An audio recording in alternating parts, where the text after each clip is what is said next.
So this is a short story that I wrote in October. I started in September, but the date that I have at the bottom of the document is October 30th, 2020, and it's not really completed. I don't know if anything is really ever completed, but I mean, I was still writing it up to the point that I decided to start recording this because I think the appeal of really recording the podcast and putting these projects into finality once they've been heard by an audience is that it's a effective way to kill them off.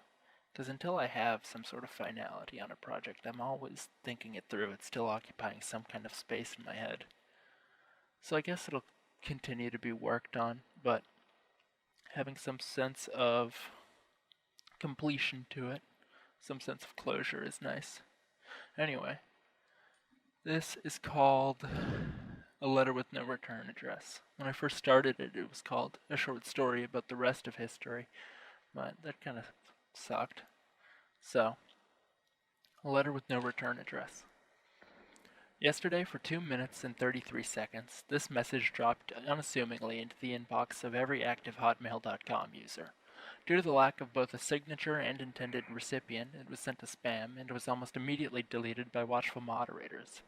After careful deliberation, it has now been restored for public consumption. It's believed, and this is not a claim that should be taken as fact, that it was sent from the future. For the sake of preventing a mass panic, all references to nuclear war have been redacted. It begins. In 2052, scientists perfected a pill that allowed you to lucid dream every night. Eventually, it became so commonplace that most used it to get ahead on paperwork, until that eventually became the norm. But first, a few things about me. I'm old now, but I still have all my teeth. I've gotten everything I want more than my fair share of times, but I don't do that much anymore. I used to tell clever stories where it turned out that human nature was the villain until I found out that it wasn't. I was the original founder and current patent holder of the app Casual Court, which gives users a notification when they've been lied to. I sold the company after a few meetings where I told investors I was fully capable of running the company and their phones bleeped. I do not know how old I am. In 2063, it turned out the Chinese had been cloning world leaders for underground boxing matches. There was an international uproar until they started uploading the footage to the internet. Cultural lines fell away. 2064, Reagan beats Mandela in a ladder match. There's a few interesting studies where we discover that most people bet against their leaders. As clones are not considered to have souls, the only substantial violence was an intense bruising on the part of the loser's human counterpart's ego. 2065, subtraction becomes more popular than addition. I write an essay about it that makes the front page of the student newspaper I run. I'm very proud. But my real break comes when Marcus releases an album called Eventually We All Fit In, where the cover was a bunch of empty graves, and we were all like, that's so witty. I write about it and send my review to a magazine. They don't publish it, but I was told they did enjoy the read.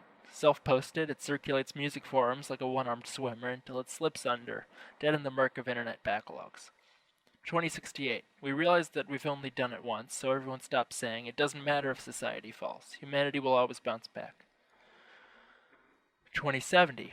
Humanity successfully develops AI. Sci-fi writers everywhere yell, that's so overdone, while also being very upset that they need to come up with something else. 2071. AI successfully reproduces the consciousness of Shakespeare. There's a website you can access where it'll instantly write a play for you, forced into a brief, horrifying 10 seconds of lucidity before having his consciousness obliterated once again for your pleasure. He's born from and swallowed by the war mechanical depths of technology's murky womb millions of times per hour. Of course, some people fall in love with him. But playwrights everywhere are out of work. The website is shut down after the newest season of SNL, which he wrote, has the worst reception to date. Humanity achieves its final goal of creating a truly exploitable workforce. We get bored. In 2072, we begin to test out that stupid fucking idea about infinite monkeys and infinite typewriters since Shakespeare is 404 again. We simulate a few less than infinite monkeys due to hardware constraints, but it turns out an existential crisis is beyond their intellectual grasp, so they bulk order bananas from Amazon and independently raise the average price to $12. Animal rights activists don't know what to think. 2073, redacted. 2079, creativity is 100%ed. AI thinks of everything. Nothing distinguishes humans from AI. The self-conscious bemoan their scientifically validated inferiority complexes. 2081, all of the dead are uploaded to the internet. I buy a subscription service to my parents. The older generations meander through loneliness like a retirement home with less laws. 2083. I begin to wonder if I'm AI. Fortunately, I discover that I have a soul. Wet leather comes into fashion. 2085. The power goes out in my home. I'm frightened, but I know for a fact that I paid the bill yesterday, today, and have the money ready for tomorrow. This happens all over what used to be the United States, but it's mostly concentrated around the San Andreas coast. Everyone gets excited that the apocalypse might be coming, but it keeps us waiting. The terrifying possibility that my lifetime may be just as inconsequential as the ones before it keeps me up all day. 2090. We're all perfectly comfortable. Everyone is happy, if not complaining, that they never even had the chance to be miserable first. Sitting in my kitchen, I say to myself, this is the third act. And I feel sad. I realize I probably never crossed paths with the protagonist. I turn back to WLF in time to see Thomas Jefferson put a spike through Angela Merkel's head, and I say something snarky. 2093. Someone has an original thought again. I download some caffeine and skip work for the night. They won't miss me. I try to think about something futuristic, like a streetlight on a dirt road. Everything is fine. Everyone is happy. I'm hairless and clean. I toss words like forever around without considering it first. Everything is done for you, whether you're there or not. Utopia is tomorrow, and today is too large to narrow down to a word. And I'm happy. I know I am. I really am.